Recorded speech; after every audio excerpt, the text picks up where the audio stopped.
ஆதி என்னும் பராபரையே அன்பான மனோன்மணியே சோதி எனும் பஞ்சகத்தாலே சொற்பெரிய கரிமுகனே தீது நீக்கும் கந்தவளே திருத்துகின்ற குருநாதர்களே 18 சித்தர்களே பண்பான பரமசிவமே ஓதியே ஜோதிடங்கள் உரைப்பதற்கு நாத விந்து வடிவாக நல்ல துணை ஆவீரே. உலகில் உள்ள தமிழ் பேசும் அனைத்து நல் உள்ளங்களுக்கும் மற்றும் ஜோதிட சான்றோர்களுக்கும் மூத்தோர்களுக்கும் ஆர்வலர்களுக்கும் மற்றும் இந்த காணொலியை காணும் உங்களுக்கும் ஆஸ்தோராஜின் இனிய நல் வணக்கங்கள். தொடர் காணொலிகளாக நட்சத்திரங்களும் அதனுடைய காரகத்துவங்களும் என்ற வரிசையில் கொடுத்து வருகிறோம். அந்த வரிசையில் இன்று 11வது நட்சத்திரமான பூர நட்சத்திரமும் அதனுடைய காரகத்துவங்களும் சம்பந்தப்பட்ட தகவல்களை இந்த காணொலியில் பார்ப்போம். வாருங்கள்.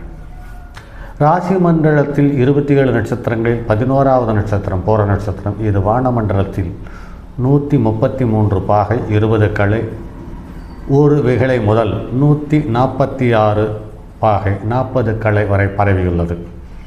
இது ஆகாயத்தில் கட்டில் போல் தோற்றமளிக்கும். இதன் 4 பாதங்களும் சிம்ம ராசியில் அடங்குகிறது. இதற்கான காரகத்துவம் கொன்ற பறவை என்று பார்க்கும் பொழுது கழுகு, எண்ணிக்கை என்று பார்க்கும் பொழுது 2, மரம் என்று பார்க்கும் பொழுது புருஷ மரம், தோற்றம் என்பது கட்டில் கால், நாடி என்பது பித்த நாடி, அதிபதி என்று பார்க்கும் பொழுது சுக்கிரன், வேதை என்று பார்க்கும் பொழுது உத்திரட்டாதி நட்சத்திரம். இதனுடைய தசா ஆண்டுகள் 20. மிருகம் பெண் பொலி, பாலினம் பெண், பார்வை கீழ்நோக்க பார்வை, நிறம் என்று பார்க்கும் பொழுது வெண்மை, தன்மை என்று பார்க்கும் பொழுது உக்கிரகுணம், கணம் என்று பார்க்கும் பொழுது மனித கணம், ரெச்சு என்று பார்க்கும் பொழுது தொடை ரெச்சு. இதனுடைய விஷக்கடிகை என்று பார்க்கும் பொழுது 34 நாளிகை முதல் 38 நாளிகை வரை உள்ள இந்த 4 நாளிகையிலும் விஷ நாளிகைகள் என்று அடையாளம் காட்டப்பட்டிருக்கிறது.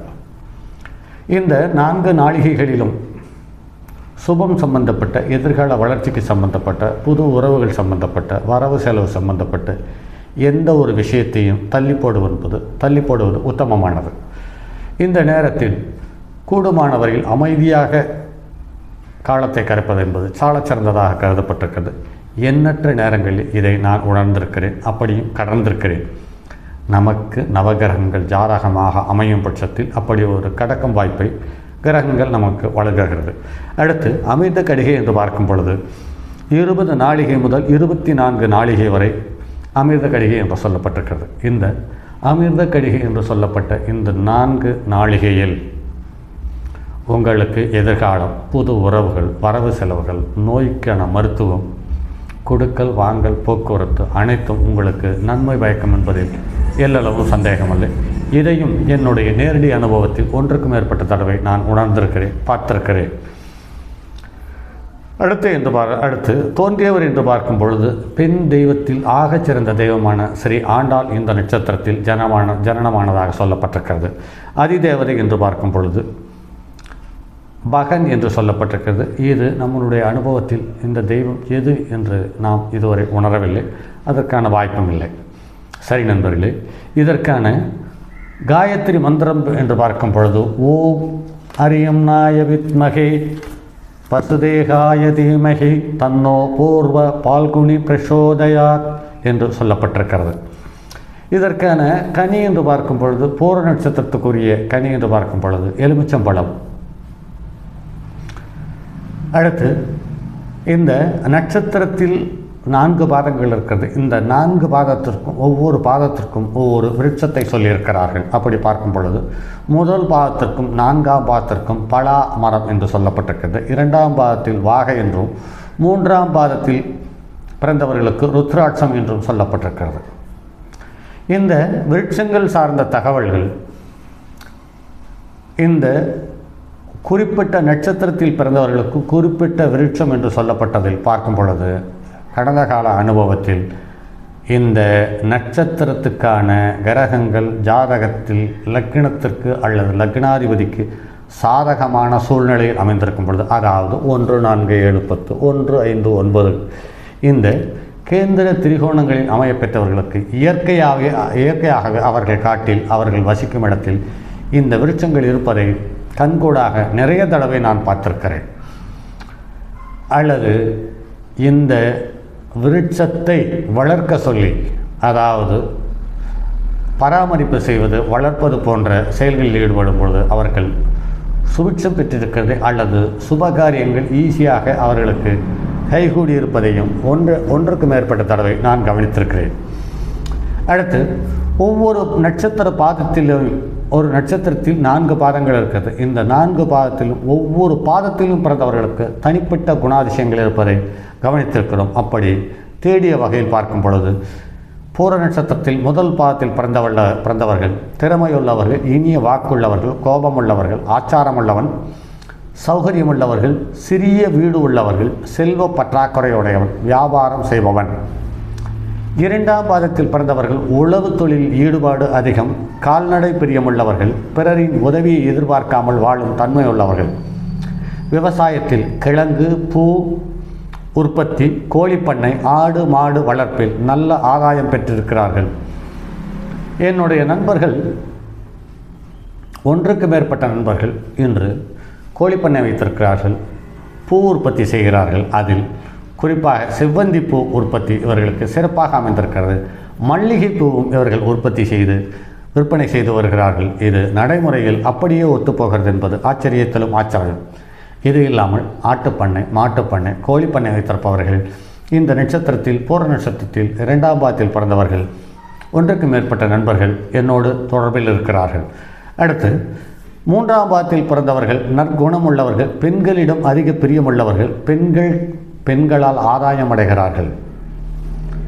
இந்த 3ஆம் பாதத்தில் பிறந்தவர்களுடைய பலன்கள் என்று பார்க்கும் பொழுது இது நடைமுறையில் அப்படியே ஒத்துப்போகிறது. ஒன்றுக்கு மேற்பட்ட நண்பர்கள் பெண்களிடம் அதிக ஈடுபாடு, அக்கறை, அதாவது ஒன்றுக்கு மேற்பட்ட காதல் கத்திரிக்காய் எல்லாம் வந்து போகிறது. இதில் அவமானங்களையும் சங்கடங்களையும் சந்தித்தாலுமே கூட பெண்களால் ஆதாயத்தை பெற்றிருக்கிறார்கள் என்பது ஒன்றுக்கு மேற்பட்ட ஜாதகத்தில் கவனிக்க முடிந்தது. அடுத்து, 4ஆம் பாதத்தில் பிறந்தவர்கள் துக்கமுள்ளவர்கள், உடலில் வடு தழும்பு உள்ளவர்கள், தோல் நோய் உடையவர்கள், முகத்தில் சின்ன சின்ன பாதிப்புகளை உடையவர்கள்.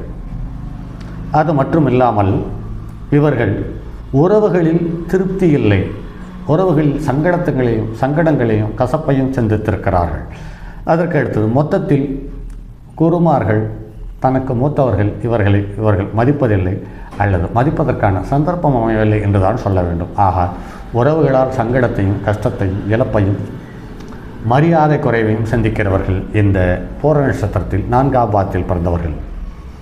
இவர்களுடைய பொது குணாதிசயம் என்று பார்க்கும் பொழுது நடனம், நாட்டியம், சங்கீதம், சித்திரம், சிற்பம், நடிப்பு போன்ற விஷயங்கள் அதிக ஈடுபாடு உள்ளவர்களாக காணப்படுகிறார்கள்.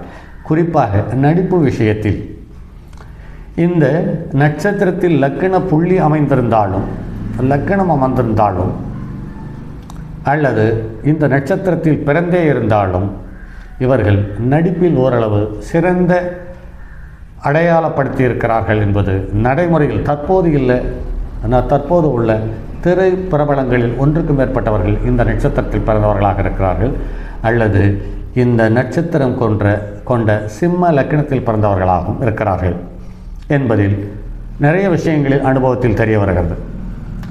அதுக்கடுத்தது, நல்ல குணாதிசயம் உள்ளவர்கள், நல்ல வித்வான்கள், அதாவது இசை கச்சேரிகளில் வாசிப்பவர்கள், அதாவது நாயனம் வாசிப்பவர்கள்,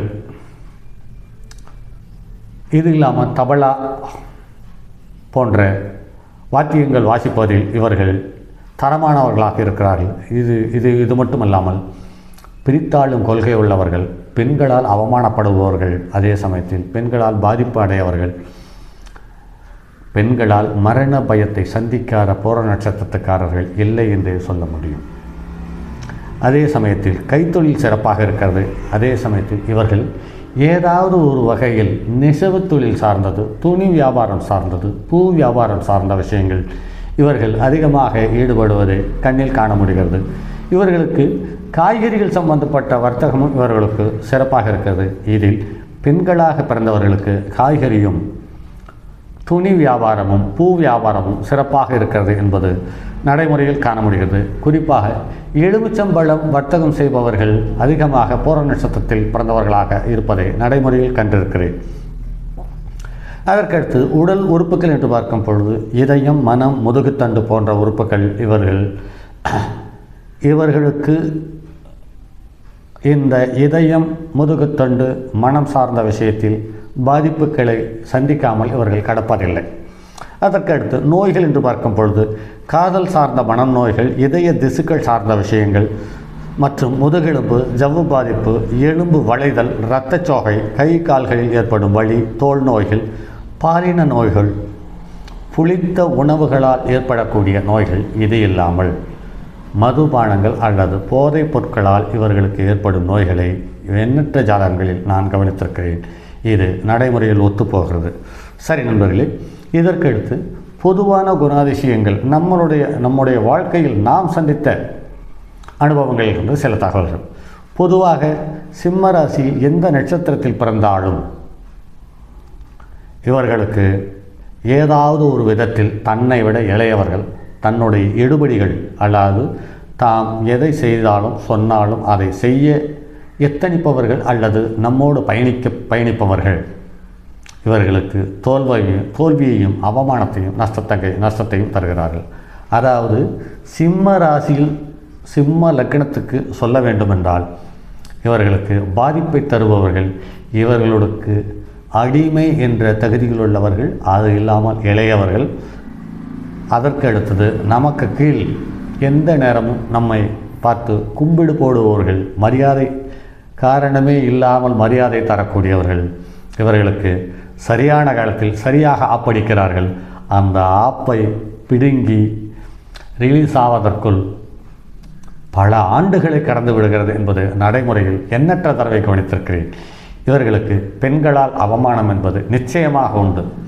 இது எந்த காலகட்டத்தில் வருகிறது? ஒவ்வொரு திசையிலையும் சுக்கிரனுடைய புத்தியும் அந்தரமும் வரும் பொழுது இந்த ஜாதகத்தில் சுக்கிரன் எங்கு நின்றாலும் அந்த சுக்கிரனை ராகு கேது கடக்கும் காலத்தில் ஒரு அசிங்கத்தை அள்ளித்தெளிக்காமல் போவதில்லை என்பதை எண்ணற்ற ஜாதகங்களில் கண்டிருக்கிறேன். சரி நண்பர்களே, இப்படி பார்க்கும் பொழுது பேசிக்கொண்டே போவோமானால் இன்னும் எக்கச்சக்கமான விஷயங்கள் ஒவ்வொரு நட்சத்திரத்துக்கும் இருக்கிறது. இந்த நட்சத்திரத்தில் பிறந்தவர்களுக்கு ஒவ்வொருவர்களுக்குமே ஒவ்வொரு காலகட்டத்தில் ஒரு வாழ்க்கையை புரட்டி போடும் தகுதியுள்ள நிகழ்வுகள் நடந்துள்ளதை எண்ணற்ற ஜாதகத்தில் கண்டிருக்கேன். அதையெல்லாம் இப்போ எடுத்துக்காட்டாக சொல்ல வேண்டுமென்றால் இந்த பதிவு 1க்கு 3 ஆகிவிடும். சரி நண்பர்களே, மற்றும் ஒரு பதிவில் சந்திப்போம். அதுவரை உங்களிடமிருந்து விடைபெறுவது உங்கள் அன்பு நண்பன் எம் ராஜரத்தினம். என்னை தொடர்பு கொள்ள விருப்பப்படுபவர்களுக்கு 9788972999 97913999649 இந்த அலைபேசியில் தொடர்பு கொள்ளலாம். தங்கமான் மழுவோடேந்தி தன்மதி தலையில் கொண்டோர் மங்கையர் பதுக்கிச் சொன்ன மாமொழி ஜோதிடத்தை இங்கு யாம் உரைப்பதற்கோர் எமை என்னும் பிழை வராமற்காக்க செங்கன் மால் மருகன் யானைச்சிறன் பதம்